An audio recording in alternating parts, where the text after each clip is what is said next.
মুরলির তারিখ 6 নভেম্বর 2023। ওম শান্তি। মধুবন থেকে বাপদাদা বলছেন, মিষ্টি বাচ্চারা, দেহি অভিমানী হওয়াতেই তোমাদের সেফটি অর্থাৎ সুরক্ষা রয়েছে। তোমরা শ্রীমত অনুসারে আধ্যাত্মিক অর্থাৎ রুহানি সার্ভিস করতে লেগে পড়ো, তাহলে দেহ অভিমান রূপী শত্রু আক্রমণ করবে না। প্রশ্ন: মাথায় বিকর্মের বোঝা থাকলে তার লক্ষণ কেমন হবে? সেই বোঝাকে হালকা করার পদ্ধতি বলো। উত্তর: যতক্ষণ পর্যন্ত বিকর্মের বোঝা রয়েছে ততক্ষণ জ্ঞানের ধারণা হবে না।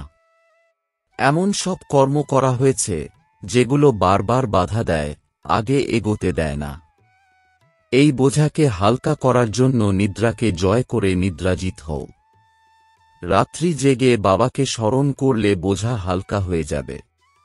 গীত: মাতা ও মাতা তুমি বিশ্বের ভাগ্য বিধাতা। ওম শান্তি। এটা আসলে জগৎ অম্বার মহিমা, কারণ এ হল নূতন রচনা।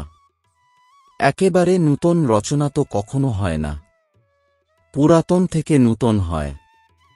মৃত্যুপুরী থেকে অমরপুরীতে যেতে হবে। এটা হল জীবন মরণের প্রশ্ন। হয় মৃত্যুপুরীতে মরে গিয়ে বিনাশ হবে, অথবা জীবিত অবস্থায় মৃত্যু বরণ করে অর্থাৎ জীবন মুক্তি অমরপুরীতে যাবে। জগতের মাতা অর্থাৎ যিনি জগৎ রচনা করেছেন, বাবাই হলেন স্বর্গের রচয়িতা, যিনি ব্রহ্মার দ্বারা স্বর্গের রচনা করেন। বাবা বলেন, আমি সূর্যবংশী এবং চন্দ্রবংশী রাজধানী স্থাপন করি। আমাকে এই সঙ্গম যুগেই আসতে হয়। প্রতিকল্পের সঙ্গম যুগেই তিনি আসেন। ক্লিয়ারভাবে বোঝাতে হবে। কেবল মানুষ ভুল করে নামটা পাল্টে দিয়েছে। ওরা যখন সর্বব্যাপীর জ্ঞান শোনায়, তখন ওদেরকে জিজ্ঞেস করতে হবে যে এই জ্ঞান কে কবে শুনিয়েছে, এইসব কথা কোথায় লেখা আছে। আচ্ছা, গীতার ভগবান কে? তিনি কি এরকম কথা বলেন? কিন্তু কৃষ্ণ তো দেহধারী, তার পক্ষে সর্বব্যাপী হওয়া সম্ভব নয়। কৃষ্ণের নাম বদলে গেলেই এইসব কথা বাবার জন্যই বলা হবে। কিন্তু বাবাকে তো উত্তরাধিকার দিতে হবে। তিনি বলেন, আমি সূর্যবংশের উত্তরাধিকার দেওয়ার জন্য রাজযোগ শেখাই। না হলে তাকে 21 জন্মের উত্তরাধিকার কে দিয়েছিল? লেখাও আছে, ব্রহ্মার মুখ থেকে ব্রাহ্মণের রচনা হয়েছিল এবং তারপর তাদেরকে সৃষ্টির আদিমধ্যান্তের জ্ঞান শুনিয়েছিল। যিনি জ্ঞান শোনান, তিনি নিশ্চয়ই বোঝানোর জন্য ছবিও বানিয়েছিলেন। বাস্তবে এইসব ছবির মধ্যে লেখাপড়া করার কোনো ব্যাপার নেই, কিন্তু এইসব কথা সহজভাবে বোঝানোর জন্য এইসব ছবি বানানো হয়েছে। এইসব ছবিগুলো দিয়ে অনেক কাজ হতে পারে। তাই জগৎ অম্বারও অনেক মহিমা। শিব শক্তিও বলা হয়। শক্তি কার কাছ থেকে পাওয়া যায়? ওয়ার্ল্ড অলমাইটি বাবার কাছ থেকে। তাঁর মহিমা বলার সময়ে ওয়ার্ল্ড অলমাইটি অথরিটি কথাটির মহিমাও বলতে হবে। অথরিটি মানে সকল শাস্ত্র ইত্যাদির নলেজ, সব তিনি জানেন। তাঁর বোঝানোর অথরিটি রয়েছে। ব্রহ্মার হাতে শাস্ত্র দেখানো হয় এবং বলা হয় যে ব্রহ্মার মুখ দ্বারা সকল বেদশাস্ত্রের সার কথা বোঝানো হয়। এটাই হল অথরিটি। তোমাদের মতো বাচ্চাদেরকে তিনি সকল বেদশাস্ত্রের সার কথা বোঝান। দুনিয়ার মানুষ জানে না যে কাকে ধর্মশাস্ত্র বলা হয়। বলা হয় যে ধর্ম আসলে 4টে। তার মধ্যে মুখ্য ধর্ম একটা, সেটা হল ফাউন্ডেশন। এক্ষেত্রে বোটানিক্যাল গার্ডেনের বটগাছের উদাহরণ দেওয়া হয়। এর ফাউন্ডেশন অর্থাৎ মূল নষ্ট হয়ে গেছে, কেবল শাখা প্রশাখা দাঁড়িয়ে রয়েছে, এই উদাহরণ রয়েছে। দুনিয়ায় বৃক্ষ তো অনেক রয়েছে। সত্যযুগেও বৃক্ষ থাকবে, তাই না? কিন্তু জঙ্গল নয়, বাগান থাকবে। কাজের জিনিসপত্রের জন্য জঙ্গলও থাকবে। কাঠ ইত্যাদি তো চাই, তাই না? জঙ্গলেও পশুপক্ষী অনেক থাকে, কিন্তু সেখানে সমস্ত জিনিস ভালো ফলদায়ক হবে। পশুপক্ষীও হল শোভা, কিন্তু নোংরা করার মতো হবে না। এই পশুপক্ষীর সৌন্দর্য তো চাই, তাই না? যখন সৃষ্টিই হল শতপ্রধান, তখন সব জিনিসপত্র শতপ্রধান হয়। তাহলে বহিস্থ অর্থাৎ স্বর্গ আর কি? সর্বপ্রথম মুখ্য কথা হল উত্তরাধিকার নিতে হবে। চিত্র তৈরি হতে থাকে, সেখানেও লিখতে হবে ব্রহ্মার দ্বারা স্থাপনা, বিষ্ণুর দ্বারা পালনা। এই শব্দগুলি মানুষ বোঝে না, যে সেই জন্য বিষ্ণুর দুটি রূপ হল লক্ষ্মীনারায়ণ, পালনকারী। এরা তো বোঝে, কোটি কোটির মধ্যে কেউই বুঝবে। তারপর এও লিখেছে, আশ্চর্য হয়ে শুনন্তি অর্থাৎ শোনে, কথন্তি অর্থাৎ বলে। পুরুষার্থের নম্বরের অনুক্রমে আপন পদ প্রাপ্ত করে। কোথাও না কোথাও এই কথা লেখা রয়েছে। ভগবানবাদ শব্দটিও সঠিক। ভগবানের বায়োগ্রাফি যদি বিগড়ে যায়, তখন সব শাস্ত্র খণ্ডিত হয়ে যায়। দেখা যায় বাবদ দিনে দিনে ভালো ভালো বয়স দিতে থাকেন। সর্বপ্রথমে তো নিশ্চয়ই করতে হবে যে ভগবান হলেন জ্ঞানের সাগর, মনুষ্য সৃষ্টির বীজরূপ। চৈতন্য বীজের মধ্যে নলেজ কার হবে? অবশ্যই বৃক্ষের অর্থাৎ ঝাড় হবে। তাহলে বাবা এসে নলেজ বোঝান ব্রহ্মার দ্বারা। ব্রহ্মা কুমার কুমারী নাম ভালো। প্রজাপিতা ব্রহ্মার কুমার কুমারী তো অগণিত রয়েছে। এখানে অন্ধশ্রদ্ধার কোনো কথা নেই। এ তো হল রচনা, তাই না? বাবা মাম্মা অথবা তোমরা সকলেই মাতাপিতা বলে থাকো। জগদম্বা হলেন সরস্বতী, ব্রহ্মার কন্যা। বাস্তবে ইনি হলেন বিকে। কল্পপূর্বেও ব্রহ্মার দ্বারা নতুন সৃষ্টি রচনা করেছিলেন। এখন পুনরায় অবশ্যই ব্রহ্মার দ্বারাই রচনা হবে। সৃষ্টির আদিমধ্যন্তের রহস্য বাবাই বুঝিয়ে থাকেন। সেই জন্য এনাকে নলেজ ফুল বলা হয়। বীজে অবশ্যই সম্পূর্ণ বৃক্ষের নলেজ থাকবে। ওনার রচনা হল চৈতন্য মনুষ্য সৃষ্টি। বাবা রাজযোগ শিখিয়ে থাকেন। পরমপিতা পরমাত্মা ব্রহ্মার দ্বারা বসে ব্রাহ্মণদের শিখিয়ে থাকেন। যে ব্রাহ্মণ পরে দেবতা হয়। সঞ্জনার সময় মজা তো সকলের আসে, কিন্তু দেহ অভিমানের কারণে ধারণা হয় না। এখান থেকে বাইরে গেলে আর শেষ। অনেক প্রকারের দেহ অভিমান আছে। এতে অনেক মেহনত চাই। বাবা বলেন, নিদ্রার উপরে বিজয় প্রাপ্তকারী হও। দেহ অভিমান ত্যাগ করো, দেহী অভিমানী হও। রাতে জেগে স্মরণ করতে হবে, কারণ তোমাদের মাথার উপর জন্মজন্মান্তরের বিকর্মের বোঝা অনেক রয়েছে, যা তোমাদেরকে ধারণা করতে দেয় না। এমন কর্ম করে রেখেছে, সেই কারণে দেহী অভিমানী হয় না। গালগল্প অনেক করে বড় বড় গল্পের চার্ট লিখে পাঠায় যে আমরা ৭৫% সময় স্মরণে থাকি। কিন্তু বাবা বলেন, ইম্পসিবল অর্থাৎ অসম্ভব। সবথেকে আগে চলেন যিনি, তিনি স্বয়ং বলেন, কতই না প্রচেষ্টা করি স্মরণ করার, কিন্তু মায়া ভুলিয়ে দেয়। ফলো করে না, সেই জন্য চার্ট পাঠায় না। সত্যিকারের চার্ট লেখা উচিত। বাবাও বলে থাকেন, তাই না? তাহলে বাচ্চাদের ফলো করা উচিত। ফলো করে না, সেই জন্য চার্টও পাঠায় না। পুরুষার্থের জন্য সময় ধার্য করা রয়েছে। এই ধারণা কোনো মাসির বাড়ি অর্থাৎ সহজ নয়। এতে ক্লান্ত হয়ে পড়া চলবে না। কেউ বুঝতে সময় নেয়, আজ নয়তো কাল বুঝে যাবে। বাবা বলে দিয়েছেন যে যারা দেবী দেবতা ধর্মের হবে আর অন্য ধর্মে কনভার্ট হয়ে গেছে, তারা চলে আসবে। একদিন আফ্রিকান ইত্যাদিদেরও কনফারেন্স হবে। ভারত ভূখণ্ডে আসতে থাকবে। আগে কখনো আসতো না।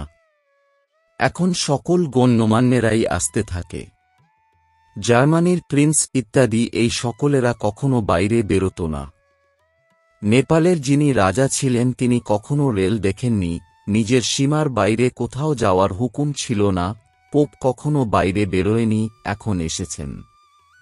আসবে সকলেই, কারণ এই ভারত হল সকল ধর্মাবলম্বীদের কাছে অনেক বড়র থেকেও বড় তীর্থ, সেই জন্য এই অ্যাডভার্টাইজমেন্ট ভীষণভাবে ছড়িয়ে পড়বে। তোমাদের সমস্ত ধর্মাবলম্বীদের বলতে হবে, নিমন্ত্রণ করতে হবে। তথাপি জ্ঞান তারাই ওঠাবে যে দেবীদেবতা ধর্মাবলম্বীরা কনভার্ট হয়ে গেছে। এর জন্য বোধশক্তি চাই। যদি বোঝে তাহলে শঙ্খধ্বনি অবশ্যই করবে। আমরা হলাম ব্রাহ্মণ, তাই না? আমাদের গীতাই শোনাতে হবে। অত্যন্ত সহজ, অসীম জগতের বাবা হলেন স্বর্গের রচয়িতা। ওনার থেকে উত্তরাধিকার পাওয়া আমাদের অধিকার। সকলের অধিকার রয়েছে নিজের বাপের বাড়ি অর্থাৎ মুক্তিধামে যাওয়ার। মুক্তি, জীবন মুক্তির অধিকার রয়েছে। জীবন মুক্তি সকলেরই প্রাপ্ত হবে। জীবনবন্ধ থেকে মুক্ত হয়ে শান্তিতে যায়, তারপর যখন আসে তখন হল জীবন মুক্ত। কিন্তু সকলেরই তো সত্যযুগে জীবন মুক্তি মেলে না। সত্যযুগে জীবন মুক্তিতে ছিল দেবী দেবতারা। পরে যারা আসে কম সুখ কম দুঃখ পায়। এ হল হিসেব নিকেশ। সব থেকে কাঙাল ভারতই হয়েছে, যে ছিল সবচেয়ে উঁচু। বাবাও বলেন এই দেবী দেবতা ধর্ম অত্যন্ত সুখ প্রদান করবে। এ হল পূর্বনির্ধারিত। সকলেই নিজের নিজের সময় অনুযায়ী আপন আপন ভূমিকা পালন করে। হেভেনলি গডফাদারই হেভেন স্থাপন করেন, আর কেউ করতে পারে না। ক্রাইস্টের 3000 বছর পূর্বে অবশ্যই বলা হয়ে থাকে হেভেন অর্থাৎ স্বর্গ ছিল, নতুন দুনিয়া ছিল। ক্রাইস্ট কি কখনো সেখানে থোড়াই আসবে? সে তো নিজের সময়ানুসারেই আসে। তারপর তাকে নিজের ভূমিকা রিপিট করতে হবে। এসব বুদ্ধিতে বসলে তখন শ্রীমত অনুসারে চলবে। সকলের বুদ্ধি একই রকমের হয় না। শ্রীমতে চলার জন্য হিম্মত চাই। তারপর শিব বাবা তুমি যা খাওয়াও, যা পড়াও, ব্রহ্মা এবং জগদম্বার দ্বারা। ব্রহ্মার দ্বারাই সবকিছু করবেন, তাই না? তাহলে দুজনেই হল কম্বাইন্ড। ব্রহ্মার দ্বারাই কর্তব্য করবেন। দুটি শরীর তো একত্রে নেই। বাবা কোনো কোনো কম্বাইন্ড শরীরও দেখেছেন। সোল অর্থাৎ আত্মা তো দুজনের আলাদা আলাদা হয়ে গেল। এনার মধ্যে বাবা প্রবেশ করেন, উনি হলেন নলেজফুল। তাহলে নলেজ কার মাধ্যমে দেবেন? শ্রীকৃষ্ণের চিত্র তো আলাদা। এখানে তো ব্রহ্মাকে চাই। বাস্তবে ব্রহ্মা কুমার কুমারীরা কত, এ কোনো অন্ধশ্রদ্ধা তো নয়। অ্যাডপ্টেড চিলড্রেনদের ভগবান পড়ান। কল্পপূর্বে যারা অ্যাডপ্ট হয়েছিল তারাই এখন থাকে। বাইরে অফিসে তো কেউ বলবে না যে আমরা হলাম বিকে। এ হয়ে গেল গুপ্ত। শিব বাবার সন্তান তো আছেই। এছাড়া রচনা নতুন সৃষ্টিরই করতে হয়। পুরনোর থেকে নতুন তৈরি হয়। আত্মায় খাদ পড়ার কারণে পুরনো হয়ে যায়। সোনাতেই খাদ পড়ে তখন আবার অশুদ্ধ হয়ে যায়। আত্মা অশুদ্ধ হলে তখন শরীরও অশুদ্ধ হয়ে যায়। পুনরায় বিশুদ্ধ কিভাবে হবে? অশুদ্ধ জিনিসকে আগুনে পোড়ায় পবিত্র করার জন্য। তাহলে কত বড় বিনাশ সংঘটিত হয়। এই উৎসবাদিও সব ভারতেরই। এসব কাদের আর কবেকার কেউ জানে না। নলেজ খুব কম তুলতে পারে। পরে যদি রাজত্ব প্রাপ্ত হয় তাতে কি? সুখ অনেক কম হয়ে গেল, তাই না? দুঃখ তো ধীরে ধীরে শুরু হয়ে যায়। সেই জন্য ভালোভাবে পুরুষার্থ করতে হবে। কত নতুন বাচ্চারা তীক্ষ্ণ হয়ে গেছে। পুরনোরা অ্যাটেনশন দেয় না। দেহ অভিমান অনেক আছে, সেবাধারীরাই হৃদয়ে অধিষ্ঠান করবে বলা হয়ে থাকে, তাই না? ভিতরে এক, বাইরে অন্য। ভালো ভালো বাচ্চাদের বাবা অন্তর থেকে ভালোবাসবেন। কেউ বাইরে থেকে ভালো, ভিতর খারাপ হয়। কেউ সার্ভিস করে না, অন্ধের লাঠি হয় না। এখন হল মরা বাঁচার প্রশ্ন। অমরপুরীতে উচ্চ পদ প্রাপ্ত করতে হবে। জানতে পারা যায় কে কে কল্পপূর্বে পুরুষার্থ করে উচ্চ পদ পেয়েছে, সেসব দেখতে পাওয়া যায়। যতখানি দেহী অভিমানী হবে ততই সেফটিতে অর্থাৎ সুরক্ষিতভাবে চলতে থাকবে। দেহ অভিমান পরাজিত করে। বাবা তো বলবেন, শ্রীমতানুসারে যতখানি রুহানি সার্ভিসে চলতে পারবে ততই ভালো। সকলকে বাবা বুঝিয়ে থাকেন। চিত্রের উপরে বোঝানো অতি সহজ। ব্রহ্মা কুমার কুমারী হল সকলেই, ওই শিব বাবা হলেন বড় বাবা। পুনরায় নতুন সৃষ্টি রচনা করেন। গাওয়া হয়ে থাকে মানুষ থেকে দেবতা। শিখ ধর্মাবলম্বীরাও সেই ভগবানের মহিমা করে। গুরু নানকের অক্ষর অর্থাৎ বাণী অত্যন্ত ভালো। জপ করো সাহেবকে অর্থাৎ ঈশ্বরকে, তবেই সুখ পাওয়া যাবে। এ হল মূল কথা অর্থাৎ সার কথা। সত্য সাহেবকে স্মরণ করলে তখন সুখ পাবে অর্থাৎ উত্তরাধিকার প্রাপ্ত হবে। মান্যত করো এক ওঙ্কার। আত্মাকে কোনো কাল গ্রাস করতে পারে না। আত্মা ময়লা হয় কিন্তু বিনাশ হয় না, সেই জন্য অকাল মূর্তি বলা হয়ে থাকে। বাবা বোঝান, আমি হলাম অকাল মূর্তি, তাহলে আত্মারাও হল অবিনাশী। হ্যাঁ, এছাড়া পুনর্জন্মে তো আসে। আমরা হলাম এক রস অর্থাৎ সদা একের স্মরণে স্থির। পরিষ্কারভাবে বলেন, আমি হলাম জ্ঞানের সাগর, আমি হলাম রূপ বসন্ত। সেই জন্য এ সমস্ত কথা বুঝে নিয়ে বোঝাতে হবে। অন্ধের লাঠি হতে হবে। জীবনদান করতে হবে। তাহলে কখনো অকাল মৃত্যু হবে না। তোমরা কালের উপর বিজয় প্রাপ্ত করো। আচ্ছা, মিষ্টি মিষ্টি প্রশিক্ষার্থী বাচ্চাদের মাতাপিতা বাপদাদার স্মরণসহ স্নেহসুমন আর সুপ্রভাত। আত্মিক পিতার আত্মিক বাচ্চাদেরকে জানাচ্ছি নমস্কার।